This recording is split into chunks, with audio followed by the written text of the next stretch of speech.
100%. So welcome. Yeah, thank you very much. So I would usually thank the organizers, but I'm actually listed as one of the organizers. So I want to particularly thank Fred and Alexei and the other organizers that are not me, because they're doing a lot more work than I have done. So yeah, thank you for organizing this school. Together with the SURGE collaboration, which is a topical collaboration. So we have these topical theory collaborations from DOE, where different institutions get together and have a topic that they want to focus on for 5 years to really have a collaborative effort to solve outstanding problems. And for SURGE, that's glue saturation. So SURGE stands for saturated glue collaboration. So you can find these letters in saturated glue. It is focused on glue saturation. I will explain glue saturation in much more detail, but just to motivate SURGE, I want to do it on 2 slides so you have a rough idea right from the beginning. So if you look at measurements of PDFs from HERA, for example, so that's this plot over here, and you see the valence quarks as a function of X, the distribution of those. You see the C quarks, and you see the glue. And you see the glue is multiplied, and so are the C quarks, to be fair, by a factor 1/20, right? So it's much higher than what the valence quark distribution is. And so you see it increasing as you go to small x. And my first point here is the gluon density grows a lot as you go to small x. But eventually this growth has to stop because otherwise your cross sections would blow up, right? At high energy. So high energy means you're probing small x, and we'll get to that also. But eventually this has to stop, and a mechanism for this growth to stop is the fact that gluons can actually interact with each other. So they can not just split into more gluons, but they can also recombine, which will balance the growth and will tame it. And once this is happening, we enter in the gluon saturation regime. And in fact, this also depends on the transverse momentum of these gluons when they are really saturated. So the saturation scale QS is sort of a scale for the transverse momentum of the gluons. If they have a transverse momentum below QS, they will be in the saturated regime. Again, I will go through this in more detail, so it will make a little more sense. But I wanted to give you just an idea of what gluon saturation means. But there's a problem, I would say, and that's why we have the collaboration.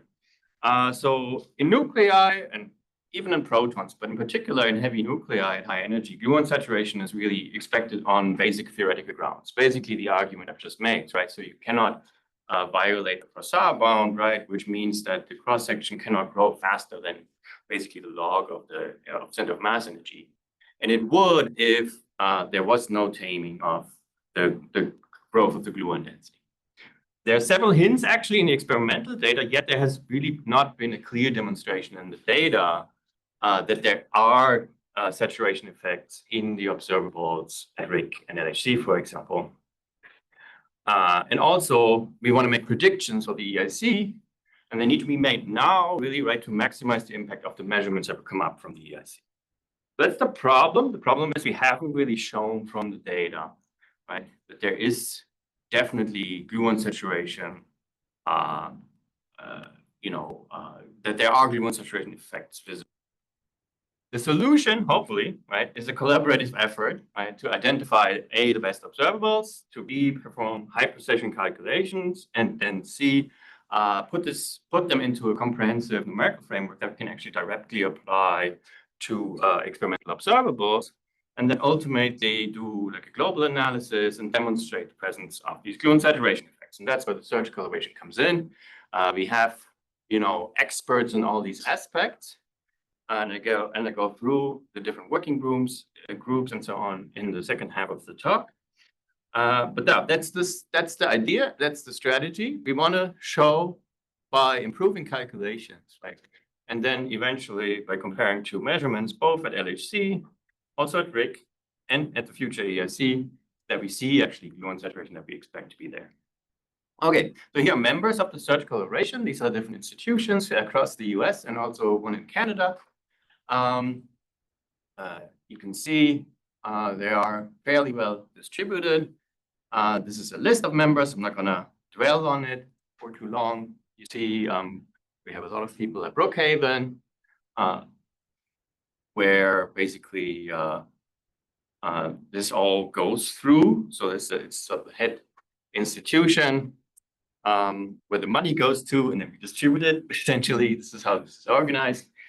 And there's a website, so you can have a look. What you will find mainly is our publications, and you will find some list of events, including the school.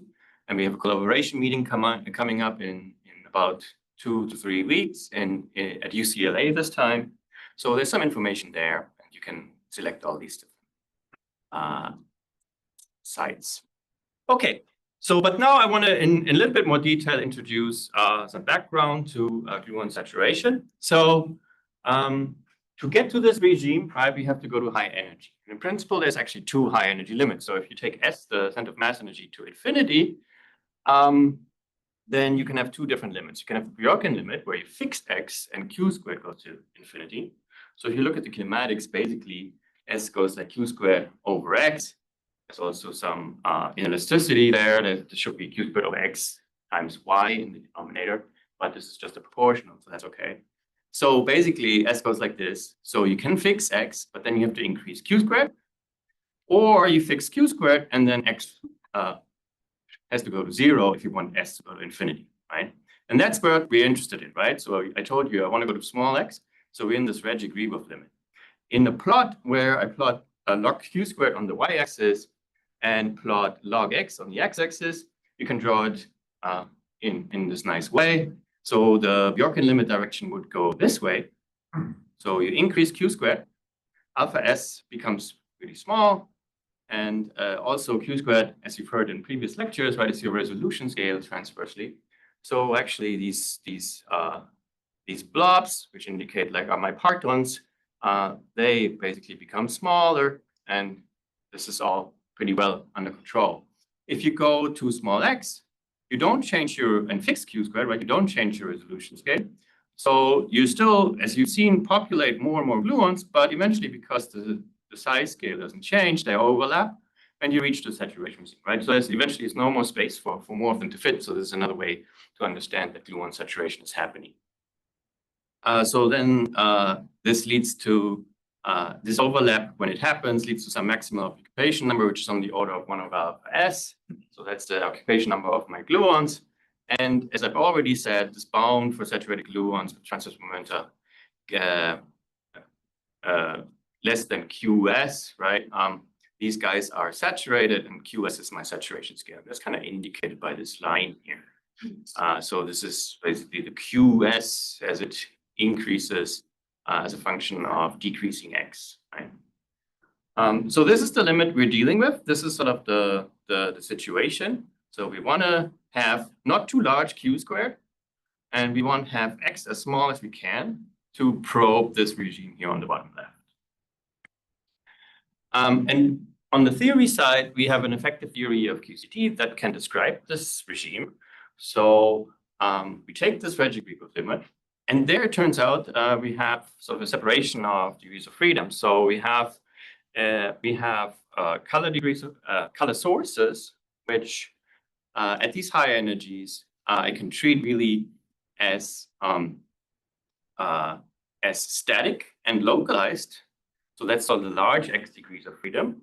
And I have gauge fields at small x. So I have to treat those dynamically because, you know, my probe will not see them as really static and fully localized. And so this is this interesting separation that allows me to develop this effective field theory. And at leading order, this is a purely classical theory, and it's described by the Young-Mills equation. So that's just like Maxwell equations in electrodynamics, except I have the color degree of freedom, right? So this is actually a non-abelian version, if you will, of the Maxwell equations. So I have my field strength tensor here, which includes these dynamical gluon fields, A mu, And I have on the right-hand side my current, which is generated by the moving sources, which are my large X color sources. So if I have, let's say, a proton with some color sources and I have it moving, right, these moving color sources will generate a color gluon field, right, according to this equation. Now A is the color index, right? And so this color in color glass condensate, which is the name for this effective theory, comes from the fact that, the fields are colored and the color sources are colored. So that's pretty straightforward. I said this already. So once again, the gluon field's occupation number is large. So if you compute A mu, it goes like 1 over alpha S, and this fact is sort of encoded in the name by putting condensate. Color glass condensate. We come to the glass part in a second. Now, this is just summarizing once again what I said. So you have a separation of scales. So I have large X parton and I have small X partons. Large X partons are described by color sources I call rho. The small X partons are described by gauge fields A. And the color sources I can describe by introducing their distribution via weight functional. So that's the distribution of color sources. Typically, that's modeled because it's sort of it's basically a non-perturbative thing. So I don't have much control. My initial condition, I call it, at large X. So there's typically models for large nuclei, right? I have a lot of these, and once you have a lot of particles, right, you approach Gaussian statistics. So the MV model, the McLaren-Manouk-Palin model, is basically essentially just assuming Gaussian correlations or Gaussian distributions for these rho color sources. Yeah. Sorry, I apologize if you already said this and I missed this, but when you that separation scale between the small X partons and the large X partons, is that like a physical, how would you, what is it? More intuitively, I guess. So what you mean, what determines the separation? Yeah, right? like where? Yeah. So I mean, essentially that's you have to choose to some degree. So you have some freedom in choosing it. The range where it lies will be dictated by your probe, by your energy of the collision. But essentially, what one typically does is one says, okay, this whole thing it works when X is small enough. That's one reason for that is the QS has to be large enough, because the QS sets the scale for the running coupling, right? And so you still want to be in a perturbative regime. So the coupling has to be small enough, QS has to be large enough, at least the GeV, or better more than that. And so typically one starts with this X naught to be 0.01. So 10 to the minus 2 is typically where one starts. And then I will come to that. You will have some small X evolution. You have some renormalization group evolution, which then will evolve all this to a smaller scale, right? So then you shift the scale, and that means you will absorb essentially what's before was a gauge field into the color sources. So they change role. And then you have this evolution like Jim walk or BK, which tells you how this depends on a changing scale, right? Thank you. Yeah. We can identify, for example, in this momentum scale, the saturation scale.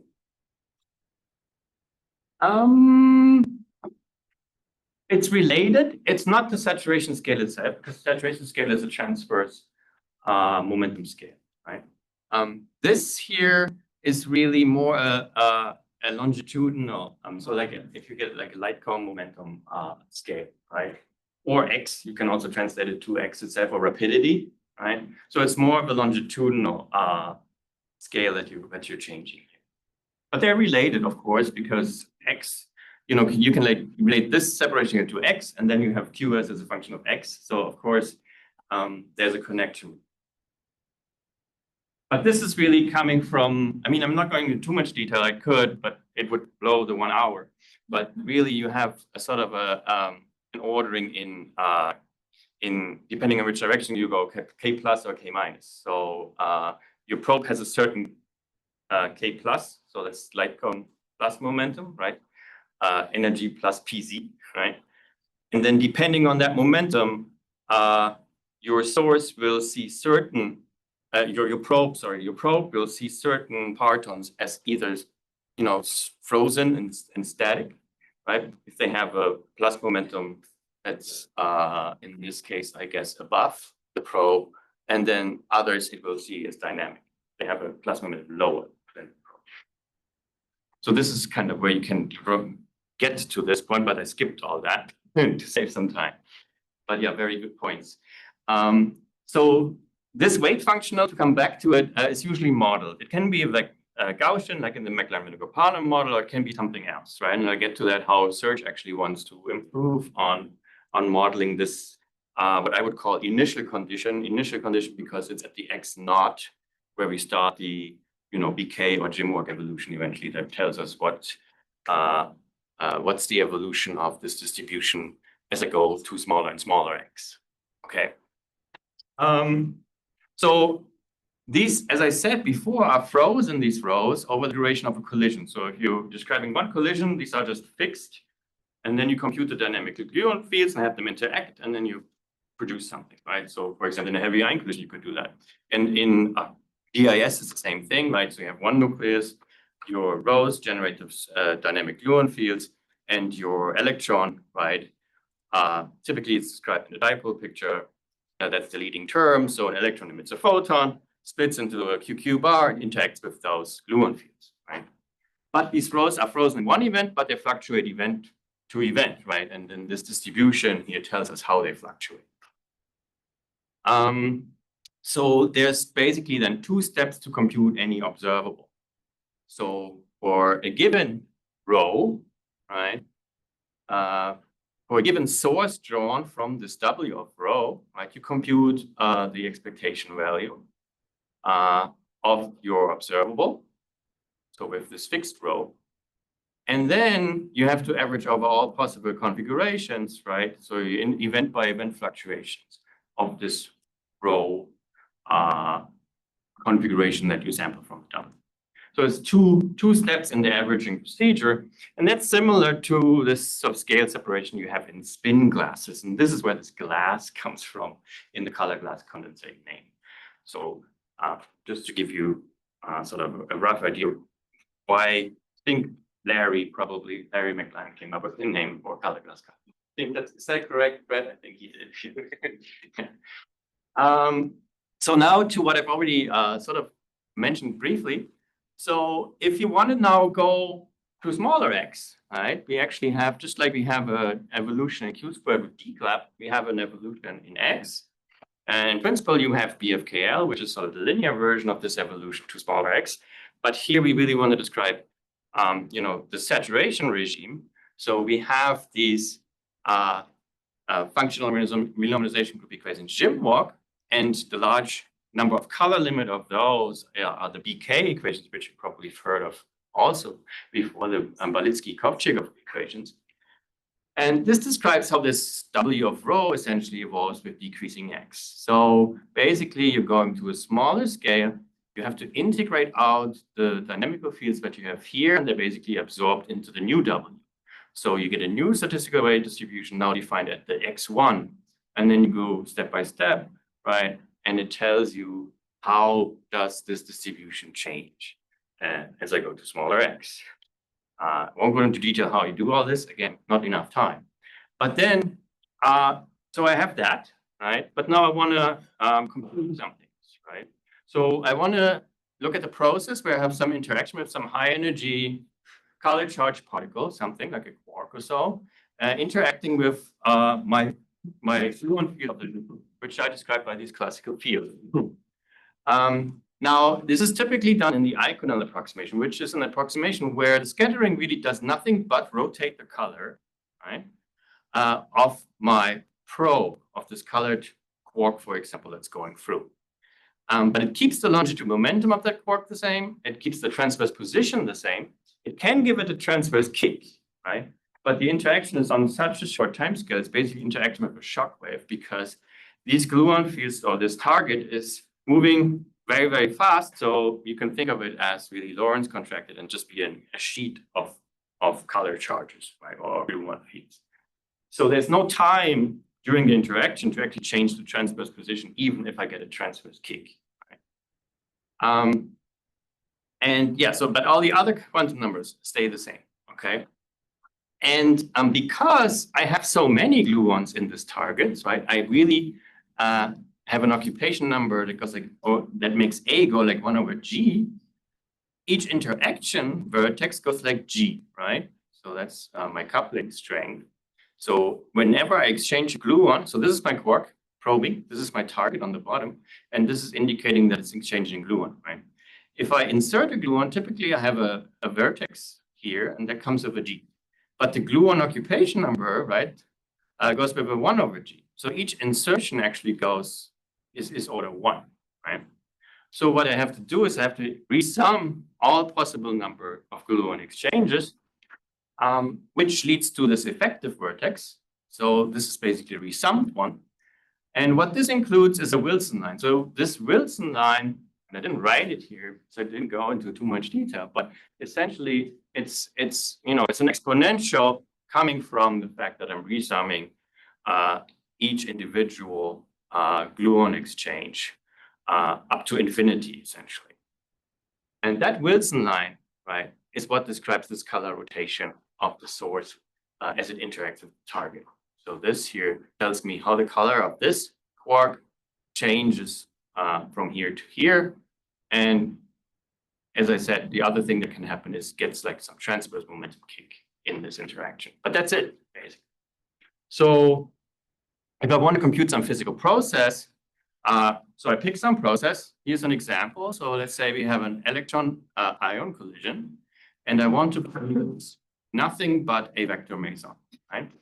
So this is exclusive vector meson production because I only produce a vector meson. So I have the electron coming in. I have my target. Let's say it's a gold nucleus coming in.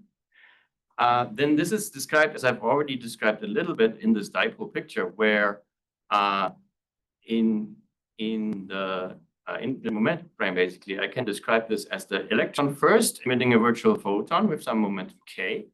Then that, before it interacts with the target, splits into a quark-anti-quark pair. That's my dipole. There's, a quark and an anti-quark.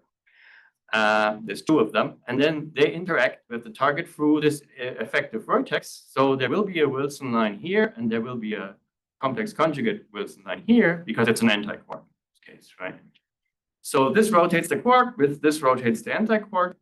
Then I have still 2 quarks, right? I have a quark and an anti-quark, right? What could happen is they form a meson. And in fact, because of the quantum numbers of the photon, they can form a vector meson directly. There's some, basically non-perturbative prescription of the vector meson wave function, which tells me the probability of that happening. So my cross-section expression will have something like that. And then there's a vector meson coming on. As I said, there could be some transverse momentum exchange, call this delta here. And that's all. Right? So what I really need in detail is some QED for emission of the photon and splitting into the dipole. And I need my Wilson lines, which describe the interaction between the target and my probe. And then I need some, again, modeling of the vector meson wave. These are the components I need for this particular process. There's other processes I can do in the same framework. For example, I have a proton nucleus collision. I can produce a hadron and all the other stuff, right? So this is sort of just a single hadron production, but inclusive in this case, because I take care of all this other stuff. Here we'll have basically 1 quark from the proton, right, interact with the target again through this Wilson line and then hadronize.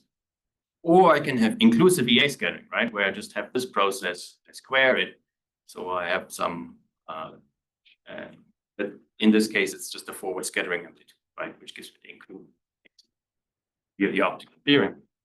So and I can even, take these Wilson lines that are computed and compute what happens if I have them in one nucleus and another nucleus and I collide them, and then I have Wilson lines of what what I create in the collision of two nuclei, that's the plasma, I can use the same setup for initial state computation of heavy ion collisions. So then there's an object called the dipole amplitude, which I mentioned a few more times. And you've seen this process. Essentially, this is part of the first process I described. So you have this QQ bar dipole interacting with my nucleus. And I said already, this is a Wilson-Ion V and a Wilson-Ion V dagger.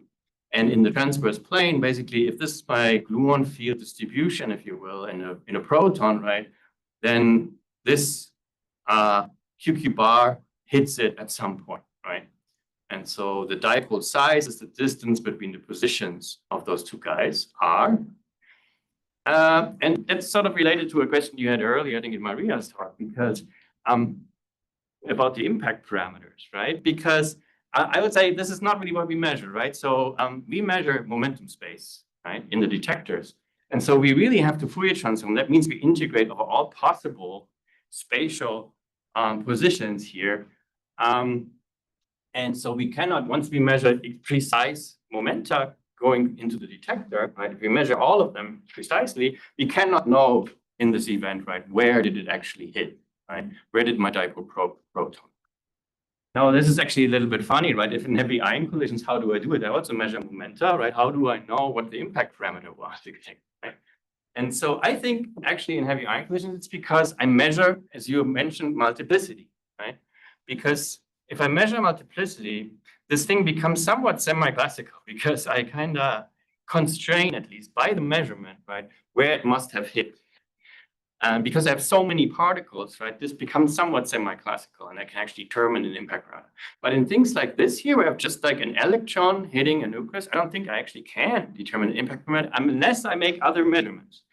And I think other measurements are probably things in the fragmentation region, like how many neutrons split off and so on. Then I can make this, but then I probably cannot measure all the momenta precise. So it's an interesting question, really. Like, how do you determine impact parameters in EA?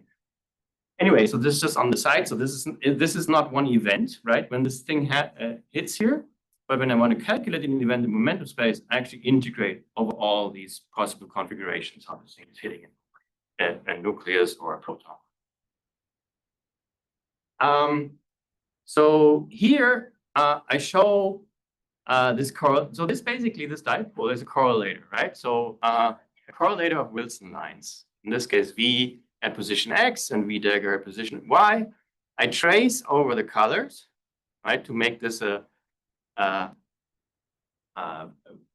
how this is traced depends on the process, right? So here I trace on the level of the amplitude, which I would, for example, in coherent exclusive scattering. But this dipole thing, right, this operator here, or this expectation value of an operator appears in many scattering processes. If you plot it, so this is just an example. So I set X to 0, and then I plot as a function of the other vector. You see, in a given event, when I sample my rows and I compute the Wilson lines, and then I plot this, it can look very fluctuating. So think of this as in the middle of a gold nucleus, for example, right? So this is well, maybe not quite. So this is assuming a constant color charge density just for illustration, right? So it's a fluctuating thing. But you see some typical length scale, right? If I average over many events or many configurations, this will look like this. So you see one particular length scale, namely the size of this blob in the middle, right? And that length scale is related to QS. It's basically 1 over QS. And if I change QS, this size of the blob will change. For example, if I now plot, what I plotted here is 1 minus this operator, okay? Or this expectation value of an operator. Then this is not maximally at 0, right? And as a function of the distance away from the center here, right? So if I do 1 minus, then this is minimal in the center, and then it goes to 1 and saturates, in fact, right? So this is plotted as the distance from the center of this block, okay? And if I change QS, right, or if I change the color charge density that I put in, right, to sample my rows from, these are directly related, then I see that this will behave differently. So a larger QS shows me that this goes to 1 more quickly, right? And in fact, because S is the probability, or this operator is the probability not to scatter, right? 1 minus S tells me the probability, like how strong the scattering is. Right? So down here, it's a weak scattering. That means a small dipole, right? The small dipole QQ bar is essentially color neutral, right? So it doesn't do much. If you make it bigger, right, the interaction strength will increase because then you have like a quark and anti-quark really interacting. But eventually, and this is basically the saturation already in here, right? This will not blow up, but it will go to 1, right? Eventually, this will no longer increase in the interaction strength. So coming back to changing QS, so if I change QS, and make it larger, right, you see that this goes to be strongly interacting more quickly, right? And it saturates early. So this is how the dipole amplitude behaves with changing QS. If I Fourier transform this, you can actually see this maybe even better. Then you get, and then you plot k squared C of k. So that's the Fourier transform of this.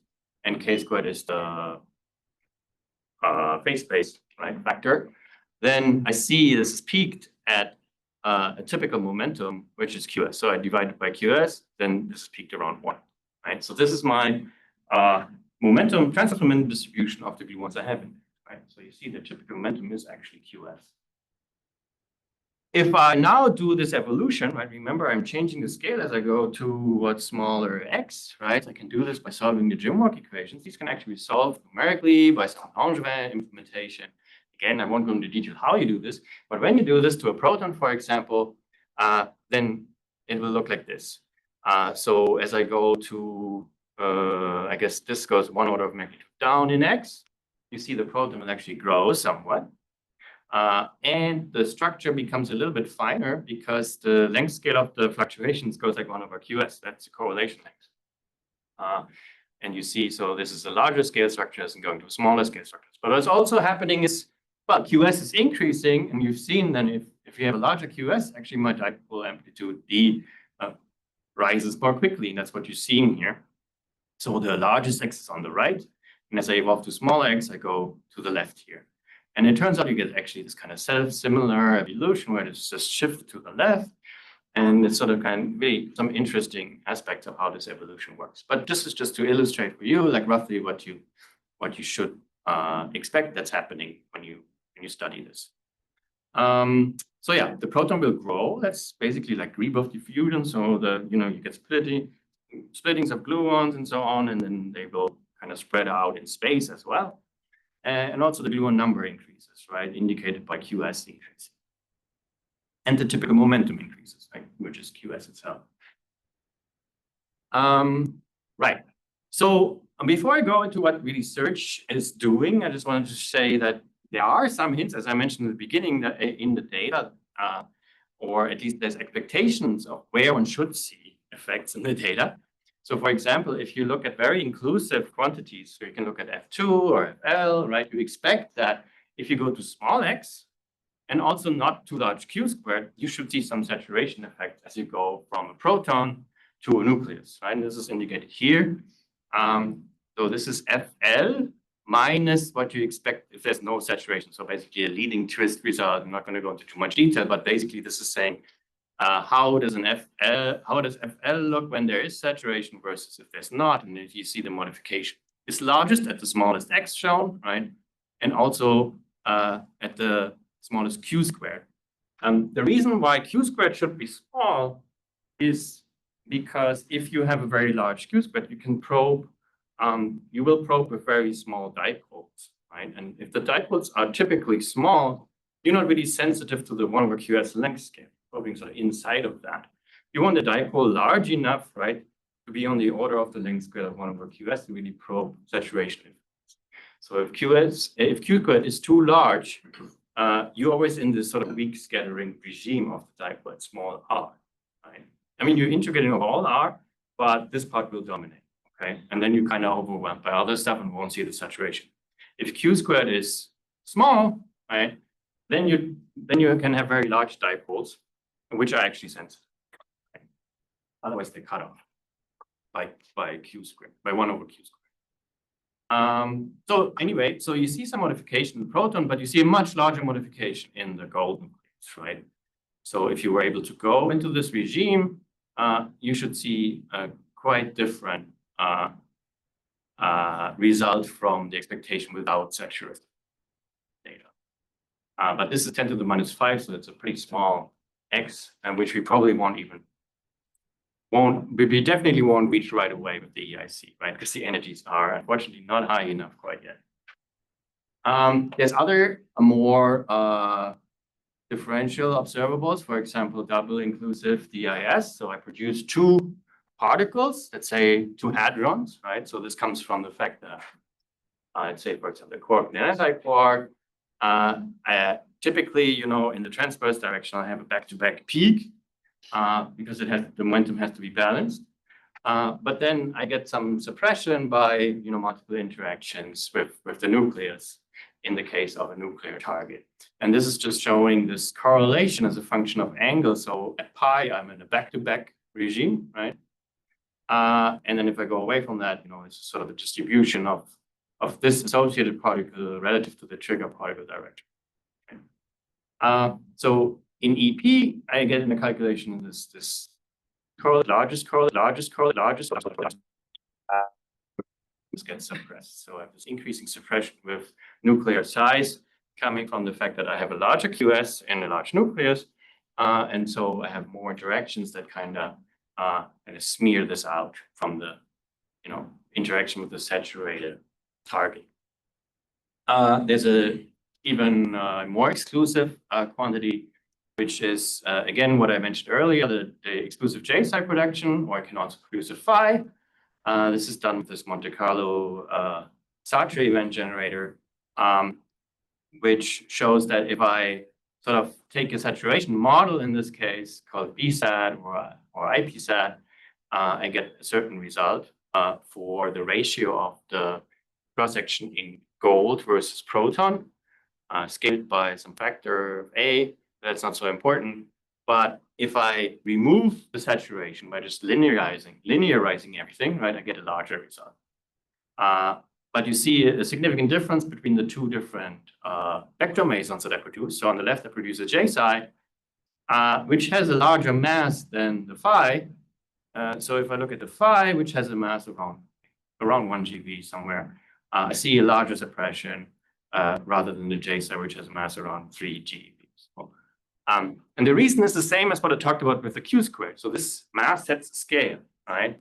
And if the mass is large, I suppress large dipoles, okay? Which is good on the one hand, because very large dipoles are non-perturbative, and I don't really want them in my calculation. On the other hand, small dipoles are not very sensitive to saturation. So the phi meson allows larger dipoles to contribute to my cross-section, and so I can see larger saturation. Yeah. Sorry, so say the existing HERA data, right? I go and I reconstruct, I don't know if this is possible, but I try to reconstruct the J-side, like that channel. Mm-hmm. Would I be looking at, so like, for example, with the phi, I can see how the shape changes, not only the scale, but the shape. But then I guess if I reconstruct them, would I be looking at would I be looking at the shape? Well, I wouldn't know what case I'm in, right? If I make this construction. Well, in HERA, you only have one component, which is the proton target part, right? Right, okay. So here, this is the ratio of nuclear target. Sorry. You're right. Yeah. The ratio. Apologies. Okay. Good. Yeah, no problem. I mean, yeah, so we will need the EIC for this one. Yeah, okay. But yeah, so just HERA, I mean, you probably won't expect a lot of saturation effects in the proton itself, right? I mean, you can go to pretty small X in HERA because the energy is actually higher than the EIC will deliver. But I mean, there have been no clear signals of what they've looked at so far. So anyhow, yeah, so the phi is actually more sensitive to saturation because its mass is smaller and it allows larger dipoles, which are more sensitive to the saturated regime. Okay.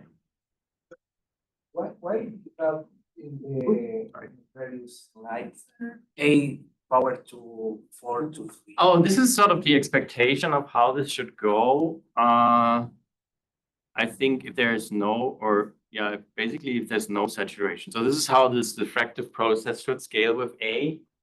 I think there's a paper, for example, by Raju and Aki on how to derive that. I don't think from the top of my head I can get it exactly right, but you can essentially write the expectation of I think in the dilute regime how this should scale with A, and this is just how this is normalized. I'm not sure. So this is close to 1. Here, I don't know why this is not close to 1. Maybe this only works at large cube squared or something like that. Yeah. So I would have to look into the details of that. It's an expectation of how this should behave as you scale with A. So if this was really true, this should come out as 1, right? This entire quantity on the y-axis. So it's not quite exact in the full calculation. Yeah. So the error bars here reflect the uncertainty in the model choice for the J-psi wave function. Yeah. Well, I think I don't know what the error bars are. They look kind of systematic because they're kind of smooth and the same size. So I don't know. Maybe it's statistical though, because this is a Monte Carlo, so maybe it's both. But I can't tell you exactly how they computed the error bars. I'm sorry. Yeah.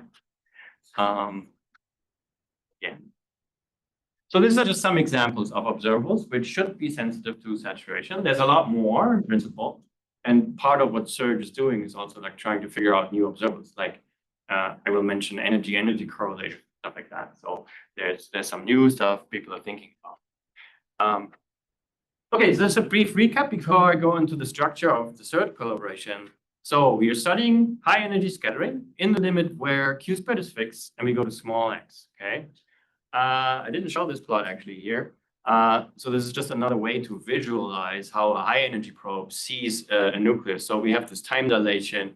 And so all these fluctuating gluons that are emitted from quark lines, right, and then are reabsorbed or so, they actually live long enough if you have this time dilation at large energy, that the probe will see a lot of them. That's another way of visualizing why we have so many gluons, why the number is growing. Okay. I said the growth cannot continue indefinitely or violate the Poisson bound, right? And the cross-section would slow up. And that's actually not happening because gluons can also, once they're dense enough, right, they will also, there's a high probability of them merging again and the number reducing or staying kind of constant. So splittings and mergings balance out. And then once that happens, we're kind of in the saturation regime where all the gluons where the KT smaller than QS are saturated.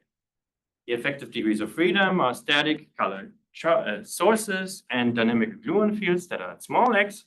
And describing it that way gets us to the color glass condensate field theory. And I mentioned that there's a variety of observables. And so let me get to the structure of the SURGE collaboration. So the idea is that we want to provide improved theory and tools to pin down gluon saturation from the data. And there's several parts to SURGE and how we organize this. So one is a group that deals with the initial state. So that's basically dealing with what's the row distribution at larger x. So not just use the MV model, but do something better, right? Just to say it very crudely. Then we have a group dealing with going to calculations at next to leading order, and also improving sort of the evolution description, solutions of Jim-Walk equations, Jim-Walk at next to leading order, and also computing cross-sections at next to leading order. Then we have a group that deals with the final state. So these guys typically calculate parton level results, parton level cross-sections. But if you want to compare to experiment, you will either have to, construct a jet from these or actually hadronize them and have eventually maybe even an event generator that produces hadrons, and then from which you can then compute observables in more or less the same way as the experimenters do. So that's the ideal situation. And that's what this group is dealing with. So these are 3 groups. There's more. So this is just an illustration. Like this is the initial state. This is the evolution towards denser gluons, and this is final state. Then we have a group that's focusing more on on the spin and helicity and polarized particle collisions, which will have sort of interplay with the initial state and also evolution of non-polarized stuff. So this kind of works together. That's a fourth group. And then the fifth group is the global analysis group. Fred is actually the working group leader for that one. That's basically supposed to put everything together, right? And then compute the cross sections efficiently and do a global analysis on all the available data. Eventually, once the ESC comes running, just plug those data in, and then hopefully we can constrain and see whether the data is compatible with some linearized evolution, or we need some nonlinear evolution, which is definitely coming from saturation, for example. One important thing is these all have to talk to each other and collaborate, right? So there's really a connection between all of them. Initial state has to feed into the evolution has to feed into the final state, but then has to be crosstalk. And the spin, of course, takes input from all the others. And then the global analysis will have to combine all of these aspects, which is why it's good we have this collaboration. I don't want to dwell on many things, but I want to give you an idea of what's going on in the collaboration. So I won't go into much detail on all these coming points. I hope it doesn't feel like a bit of a laundry list, but I want to give you some idea of what the current status of really the ongoing research is that we're doing in SURGE. So, and I want to do this by going through the working groups. And this is our picture of the structure of SURGE, right? And you remember this was the initial state, and next leading order evolution, final state, spin down here, and then global analysis, the big circle. And I will mark in red where we are at this point. So we want to improve the description of the proton nuclei at large X to get the initial state right for the evolution. And we want to do this in several ways. So currently, I mean, it's really just ad hoc parameterizations of the initial state, right? Or assuming some Gaussian limit like the MV model. Drawbacks are that there's no real connection to underlying actual QCD in these, other than, you know, some large number limit of. And so what we're trying to do is go to two directions. One is improve the calculations by, and I will give one example of a model for an initial conditions, but also construct model independent initial conditions from first principle, like generate a framework where we can take lattice results for TMDs, like you heard from Martha, for example, as input for the initial condition for the small X evolution. And there's some progress in that direction. But first, here's one example of how to improve initial conditions for proton, for example. Proton is small, so using the MV model, which relies on having a sort of infinitely large nucleus, is maybe not the best thing. So you could approach the problem from the opposite direction. You say, okay, I do light-count perturbation theory. I start with 3 quarks. I add a gluon, so basically you have some NLO corrections to this, and then compute the dipole amplitude, right, at the initial X naught from which I want to start my evolution from that setup, right? So this will give you definitely a better description of the proton than the large number of parton limit like the MV model would give you. So approaching the problem from the opposite end as the MV. There's also 2 different lines of work into including corrections to the MV model. So you start with Gaussian, but then you have non-Gaussian corrections. There's different way to do this. I don't have time to go through them, but just to mention that this is another strand of where we're going.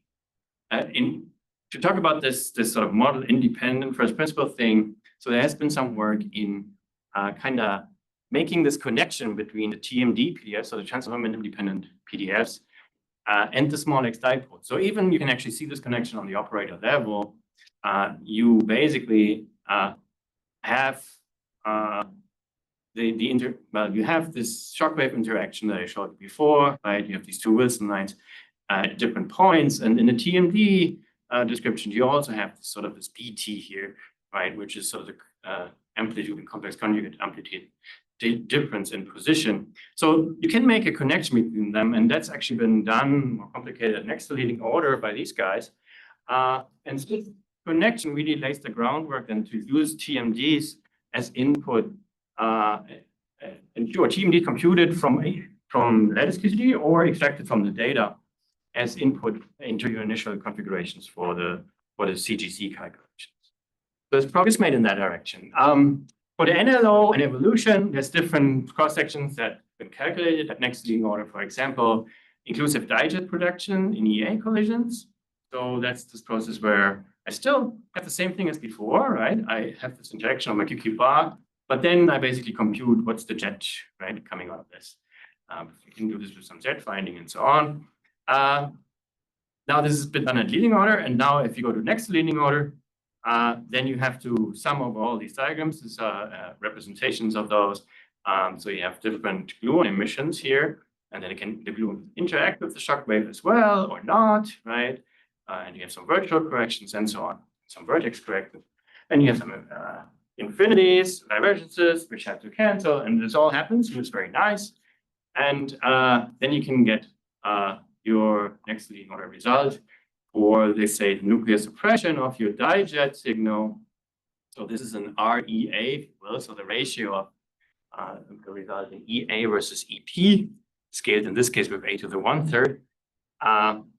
And you see the leading order result in the PT range where we are is actually positive. So it's like a chronim peak you have in there, right? So you have you have actually a positive result at the leading order.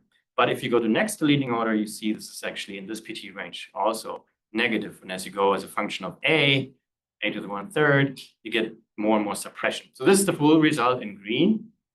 A lot of this can be attributed to the Sudakov factor, which kind of describes the soft gluon radiation in the final state, which you have to resum, and which is a part of the next leading order result. If you take only that, you have the blue line, but then there's more to it in the CGC calculation. This gives you the green. So this is just an example of what happens. And it's really important, as you see, if you want to make precision predictions for the EIC, between red and green, that's huge, right? So one really has to go to next leading order, even near the data problem. There's other next leading order results. For example, single inclusive hadron production, which was done by this group. They also have to take care of the divergences, and they do, and then they get a finite result in the end for the next leading order expression in the small x regime here. There's also been studies of TMD factorization in the small x regime, in particular 2 papers where in one they were looking at sort of the target fragmentation region, which is actually kind of largish x, but they kind of pick the kinematics so that they can still apply this framework. And there's kind of interesting, they can write things in terms of jet fracture functions, which was new to me what that is, but it's apparently been around for a long time, but they kind of applied this now for the first time in the small x regime. And they also looked at including the C quarks, right, in the initial state, which is an important thing, as you've seen in the first slide or so. The C quarks are actually not a too small fraction of what's all there at small, right? They're maybe a factor 2 or so below the gluons, but they are significant. So there's some work towards also including these, and then they come to the two-particle correlations after doing so. I put all the references here so you can have a closer look for whatever you're more interested in than other things. Effect of impact parameter dependence, that's also important. So oftentimes people have used sort of these infinite targets, right, even for a proton. But if you have an initial state that's actually spatially constrained, so actually has the shape of a proton, for example, right, then you could get different results compared to this other approximation. And so this is some result from Yanni Pentola, wrote a new BK solver, and included impact parameter dependent in initial conditions for that. And then if you compute the, for example, well, what this is an integral over the dipole amplitude over the impact parameter. And if you compare the two cases where a solid line means you have impact parameter dependence and the dashed line means you don't have it, then you see the dashed lines are below here. So this shouldn't go to 1 because it's an integral, it's not normalized. But you see that the dashed lines are below the solid lines, meaning that the saturation effects in the proton, which is on the left, are overestimated if you don't have that spatial dependence, right?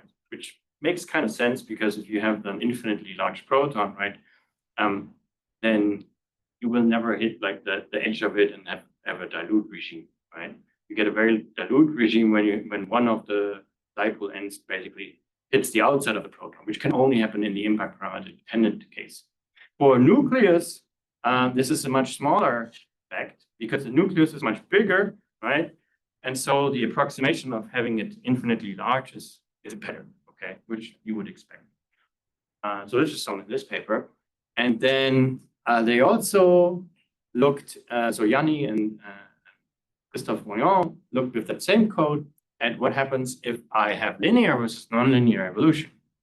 So you can take the limit of this decay equations to make it linear. So you ignore some of the gluon mergers, right? And then it's basically BFKL. And then you get the following results. So the BK result, the full nonlinear evolution is a black line, a solid line. And this is what is shown here is the cross section for J-psi production in gamma P. So this is again this exclusive J-psi that I've been talking about, right? And this is just plotting basically the cross section for producing any J-psi at a given center of mass energy between the gamma and the P, right? And this is gamma P, as I said, and this is gamma lead. So this is now data from UPCs, ultra-peripheral collisions at LHC, where you can do the same thing. You have a Q squared of basically 0 as its photo production, or rather because the photons here are almost real. And again, now you see a large difference actually, right? So you have the nonlinear evolution in black is much lower than the linear. There's two linear versions. The difference is that I think all the parameters were kept the same for the red one compared to the black one.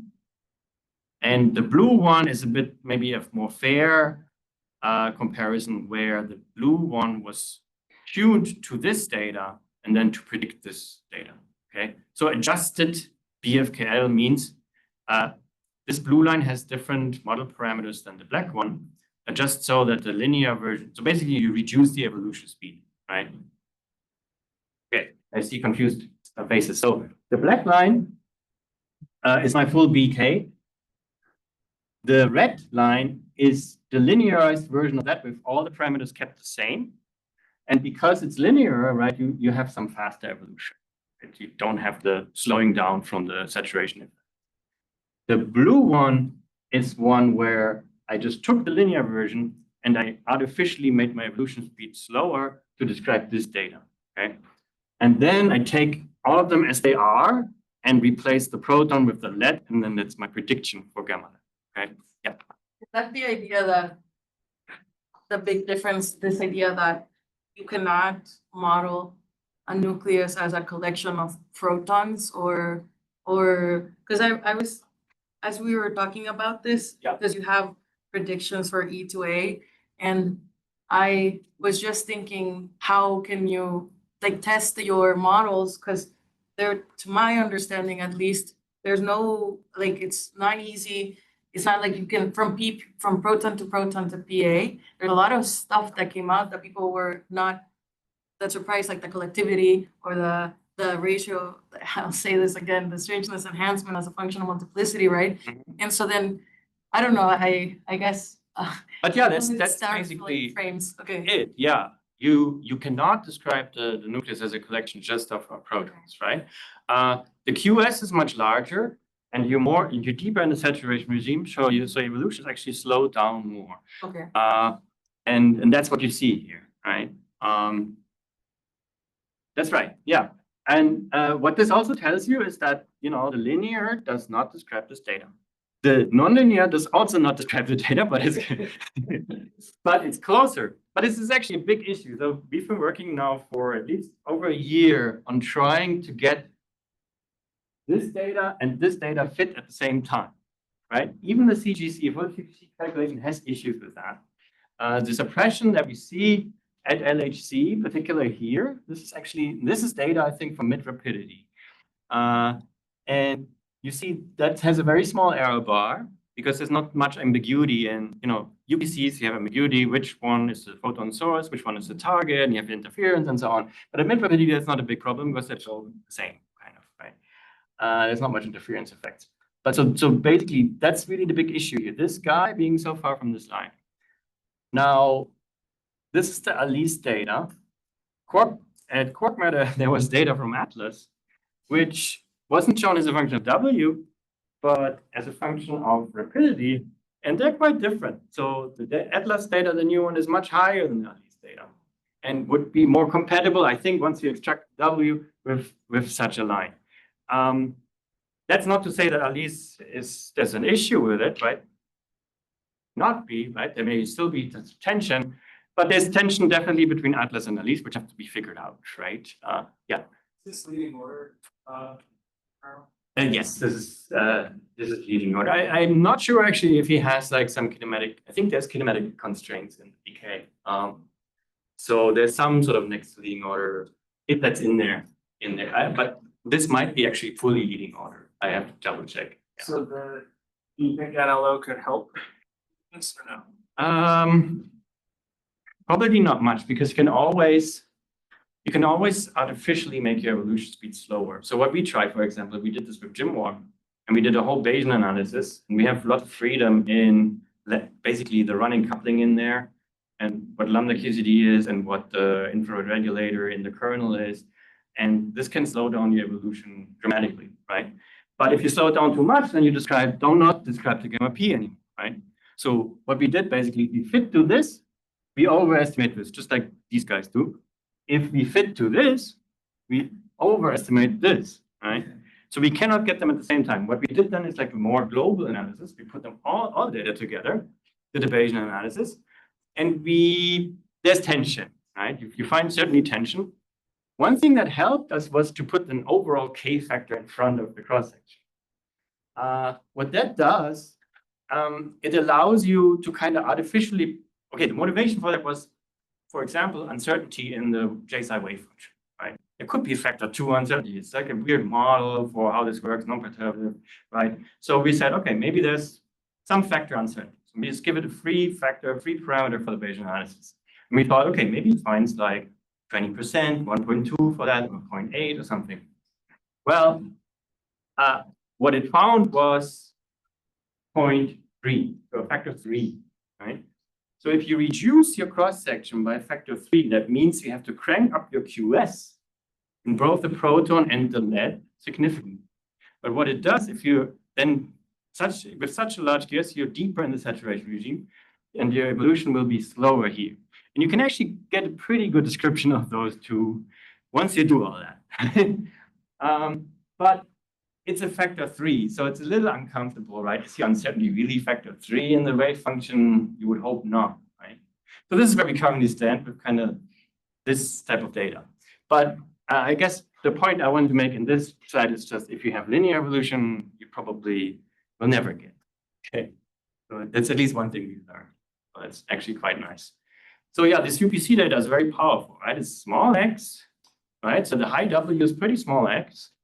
And it's not as clean really because you have interference effects and other stuff as the ESC will be, but you can actually go to smaller x and the ESC will be able to. Yeah. We done, because STAR has this, I mean, I don't know where it would lay, to be honest, but I know that there's, and I think OSU they've been trying to do, I know that there's people using UPC and trying to do the J-psi. There's STAR data, yeah. Where it would look. I mean, it will be down here somewhere, right? Okay, I see. I don't think you can go to very large W, right? The W, I mean, this is already 200 GeV, so it definitely is much lower, right? So the W is, what is it, like maybe up to 10% of the nucleus, right? Center of mass energies, right? I mean, this goes up. I mean, it depends, right, on the rapidity also, right? So the photon energy is also, there's a distribution for that, right? And so yeah, but you won't get higher than the 200, right? Okay. Right. So where are we?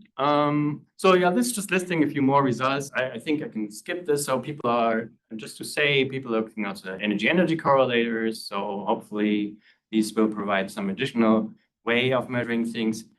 There's also a novel approach to this evolution using what they call a sequential one-off-number approximation. So basically getting a theory for the high frequency modes by integrating out low frequency modes. And by that, they can basically get a combined evolution prescription for X evolution and Q squared. So basically the limits of this are like T-GAP and on the other hand, PK basically.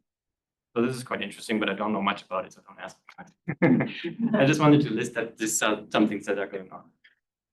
The final state working group, basically the goal is to create an event generator to make sure that we can kind of incorporate all these nice cross sections on the parton level in some framework where we can produce something we can compare to data.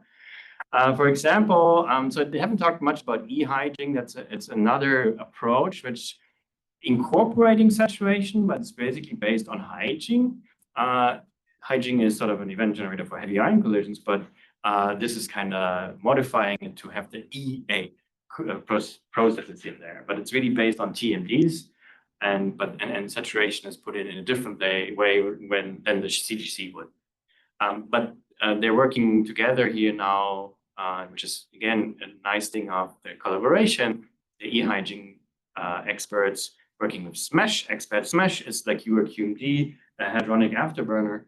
And there has to be some description of actually hadron formation times as you go from the partons to the hadrons.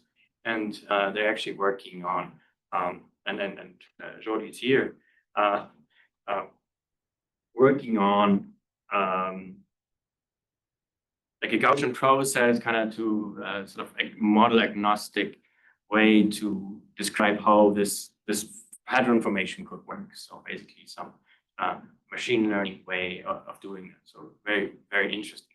Another thing we've been starting to look at is basically sample CGC cross sections, taking the partons, interfacing to Pythia by providing some color structure. That's easy in the exclusive processes. If you just have a Q and a Q bar, connect them with a color string, and Pythia can hadronize that. But in the inclusive process, you have to think of more complicated color structures. So we're also looking into that to get to this final goal of having event generators. Let's give this one, and I want to just say a few words on the spin working group. This, I guess you have seen now at least 4 times in the lectures, so I don't have to talk much about it, right? This is the spin decomposition. We are really interested, and Maria talked about it too, so I can make a long list here. We're really interested in the small x region, obviously, right? We're interested in gluon saturation and how the spin interacts with that.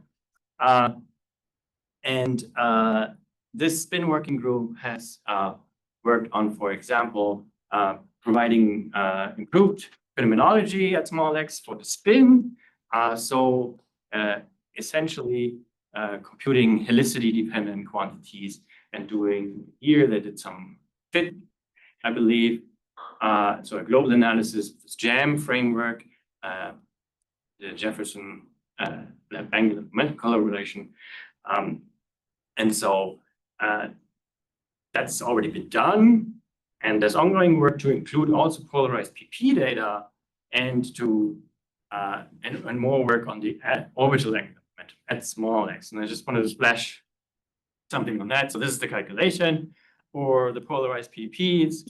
It's rather complicated. You have all these diagrams with the polarized protons, and but you get an expression for the cross section in I guess it's a single particle projection, right?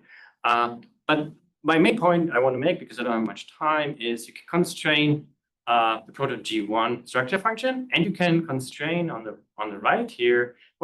You can constrain better when you include the polarized PP, the contribution to the quark and the gluon to the proton spin at small x. So these are the integrals from 10 to the -7 to 0.1, okay, in each case. And if you include the polarized PP data in their analysis, in addition to DIS and CITES, then you go from this yellow potato to the red one. Okay. which basically says this contribution is pretty compatible with 0, right? So there doesn't seem to lie much according to this at the very small x.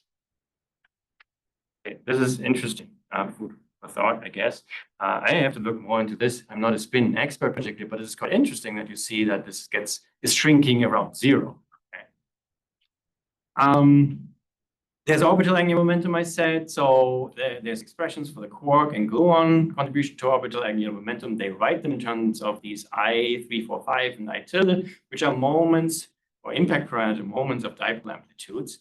And then they link this to this double spin asymmetry, which Maria talked about as well.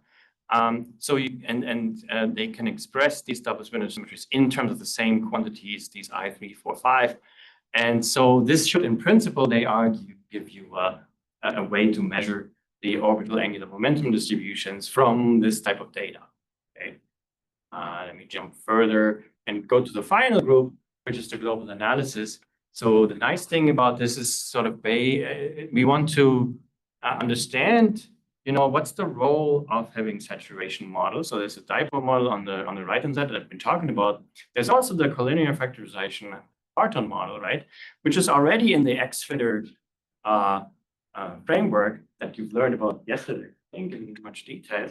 And so the nice thing is then once you incorporate this, you can directly compare those two prescriptions for a variety of quantities. So to include the dipole amplitude, right, you want a numerical framework to do that efficiently. For example, if you have total cross-section in gamma A, you have two main components, excuse me, the photon wave function and the dipole cross-section. They have to be convoluted, and then you can compute this cross-section. From that, you can compute other quantities, F2, FL, and so on. And then you can basically fit to the data using the X-FITR framework. And so you want components that are basically evaluating these different pieces very fast. These are just examples of what you can do with it already. So you can compare the dipole model as if you plot F2 as a function of X to the parton model in leading order and next leading order. Happens to lie in between. Here it's been normalized for them to be the same at 0.01 just to show the X dependence difference. Same for FL, which is really sensitive to gluon PDFs, hence should be sensitive to saturation. There has been already fits been done to the HERA data using the dipole model. So these are all plots of the reduced cross-section at different Q squared. So different plot means different Q squared. It's a little hard to see, but there's two curves in each of them. And the difference is a different C parameter, meaning that's a parameter that regulates the evolution speed in the decay evolution. But you can see you can actually find a pretty good fit within this framework in the range where we have data. Just a mention on the sidelines, this is my last slide, but basically before my summary. We want to also, we already have investigated machine learning models to improve, for example, the evolution speed, to improve the speed of evaluating the BK evolution. So basically what this did is like use a random forest model trained on a lot of initial dipole amplitudes at the initial X of 10 to the -2, and then trained it on outputs of actual BK evolution results at different X, right? With also different parameters for the evolution speed. So you can give it now any dipole amplitude as a function of R, any function basically, now discretized on some grid, and you give it at what X you want the output, and you give it what's the evolution speed parameter, and it will spit out, in fractions of a second, the final result, instead of waiting for half an hour the thing to evolve on one core or so. So this is very nice and will kind of allow for these big global fits we want to do which need really fast evaluation of, for example, this which is one of the bottlenecks. Okay, so a summary, I just want to praise the SURGE collaboration. I think it's been very successful the first 2 years. and many achievements that we wouldn't have made had we not have a collaboration. I think there's been several examples where people have worked together from different expertise background that otherwise wouldn't, and things have been achieved that otherwise wouldn't have been achieved. And we have already 120 plus papers on the archive that acknowledge SURGE. So that's not all on gluon saturation, but it's also papers that people that are supported by SURGE are on. But a lot of it is, and we have over 70 plus referee publications already within the first 2 years, almost 2.5 years now. And yeah, we provide support for students, postdocs mainly. We have support. We give travel support for visits between the institutions. Also to the collaboration meeting, but also we support the SURGE-related speakers here at the summer school. So yeah, that's the overview, and I'm happy to take more questions. Thank you.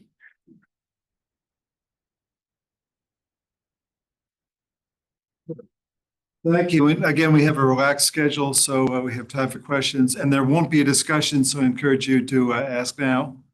Okay, I'm gonna, that was a really good talk. Thank you. Thank you. I have a question. So I will admit I don't know much. I don't have a lot of background knowledge on this. But so when you were talking about at least on what the collaboration does. So if I'm suggesting or talking about something that we've already done, just tell me we've already done it.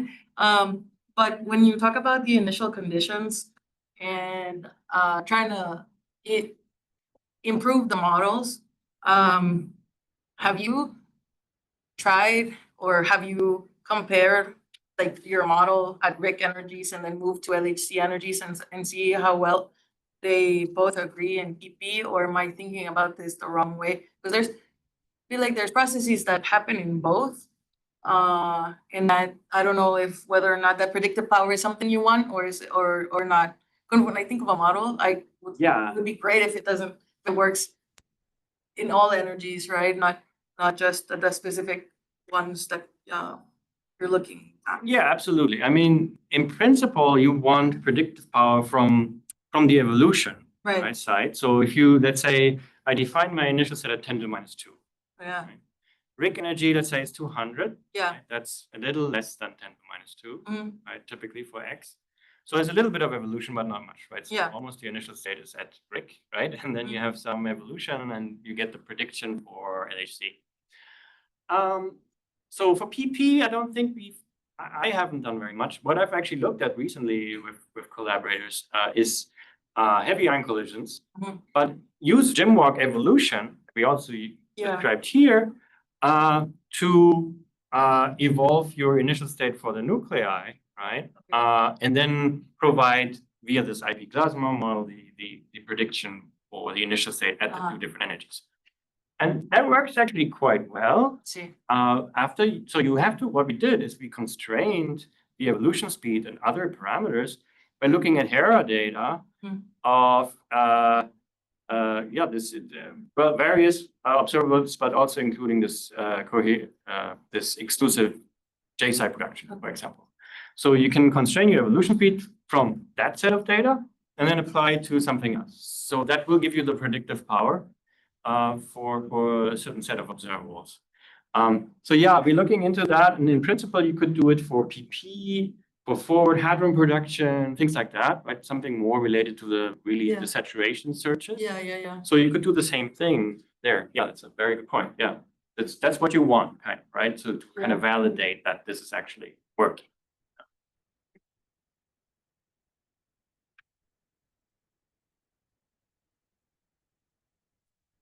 Anything else? Yeah. Could you elaborate a little more on the dipole model, like contrast to the Martin model? So this is basically so the dipole model.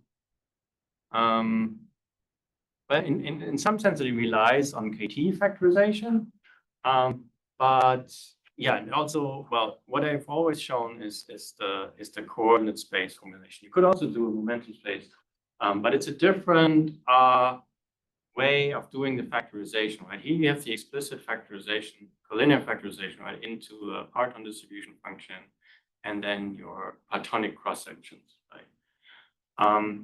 Here, so I don't know now from the top of my head how I would write this momentum space, but so we like working in coordinate space for various reasons. I mean, there's other formulations also of BK and so on in the momentum space, and yeah, there you really rely on instead of just collinear factorization, of KT factorization, because you have this additional scale, right, of the transverse momentum. And so basically the differences in the X verbs you can translate into transverse momentum, right? So you don't just have Q squared and X, but you also have transverse momentum, right? So you will have to come up with a different way of factorizing your result. One way your dipole model has its version from. I don't know, that's the direction you want to go, but yeah, this is kind of where the main differences lie, right?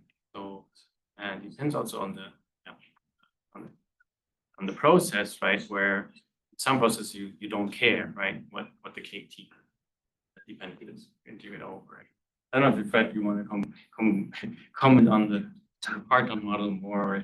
I mean, for me, what's interesting is the comparison between the two, because in some sense both are perturbation expansions, but the different things are picking up different contributions. And for me, one of the interesting things is by comparing them, you actually learn some interesting things. So that aspect is particularly useful, I think. Yeah, this was the motivation, for this part of the work, right? Is it easier to pick up like next leading order contributions from either model? I don't know if easier or not, I guess. I think within the corresponding framework, there's a definite way of doing it.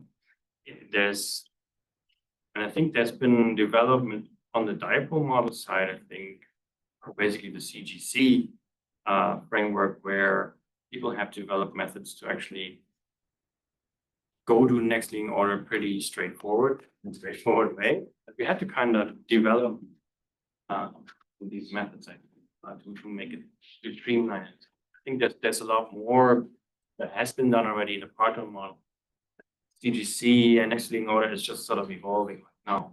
But I cannot say whether it's in general easier or not. I think once the tools are there, probably not too hard to one, right? Or not prohibitive.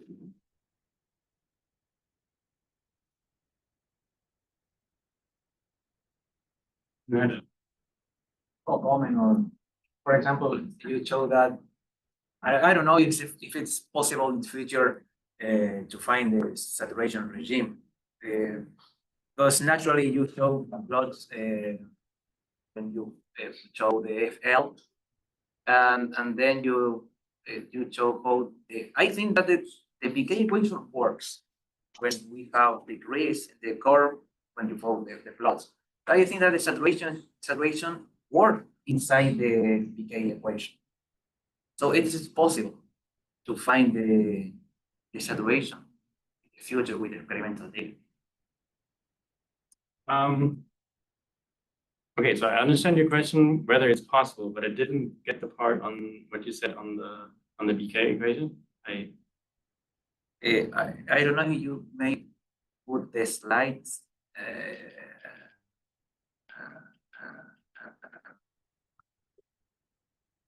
Between BF adjust and BK equation. So BK equation, okay. Of course, Yeah. have no linear corrections.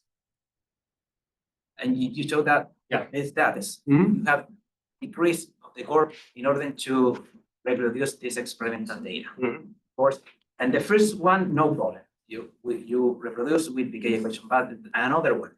But I think that this is how the inside the saturation is working inside the nonlinear corrections.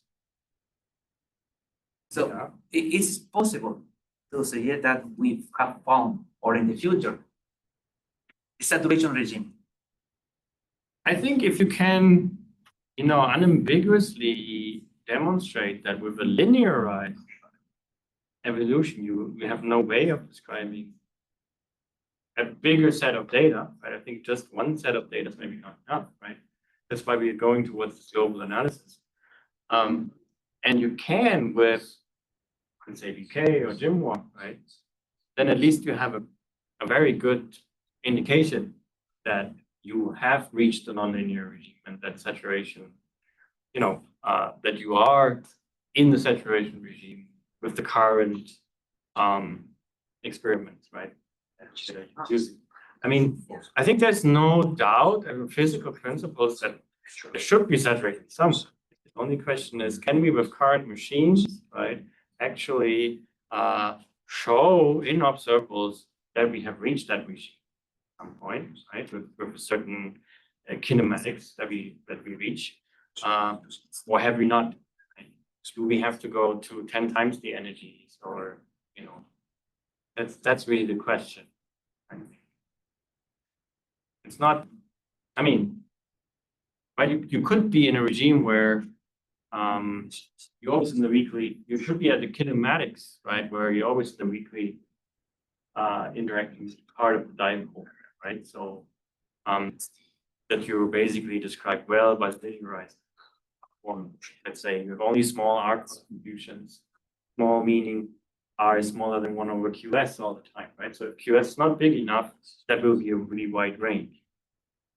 So I don't know if that answers your question. So I'm thinking that just by looking at maybe these two sets of data, it might not be enough. That's a good indication. But I think the idea in the end is to just use basically all the available data that has potential to show saturation effects and do this global analysis and then see, can it in any way be done within something completely in the linear?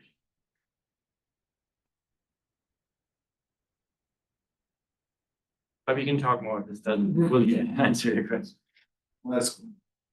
Yeah, so if I can comment on that, so as part of the global fitting community, what we are trying to do is, so if you want to prove that we found saturation and everything, we need to eliminate basically every other possibility, right? So what we need is, for example, the upcoming ESE is enormously precise nuclear PDFs that can, as for now, fit all the nuclear data that we have, example in EAS. But if we find then that we go to a specific kinematic regime where the nuclear PDFs can't describe the data anymore, but we can describe it with the global fitting effort from the SURGE collaboration, can describe it there, then maybe we have a good argument of saying, well, this is then the region where saturation happens. But for that, we need to develop development in both, right? We need to have the most precise nuclear PDFs possible to eliminate the other systematic impact and also most precise description within the color glass concept. But it's hard to define like a smoking gun in this respect because there's lots of other specs.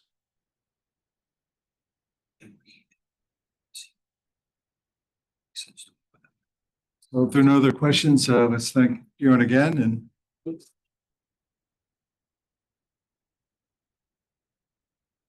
And as I said, we have a relaxed schedule today, so it's 12:30. We'll start at 2. And then all we have this afternoon, we have the talks, some student talks. We'll have a coffee break, and then the barbecue will start at 5. But since CNFS is sponsoring it, anybody wants to help chop, move, and set up, we welcome that. So have a relaxing lunch, and we'll see you back here at 2 o'clock. Thank you.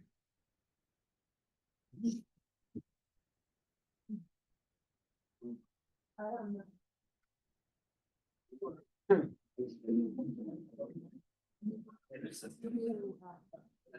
talking about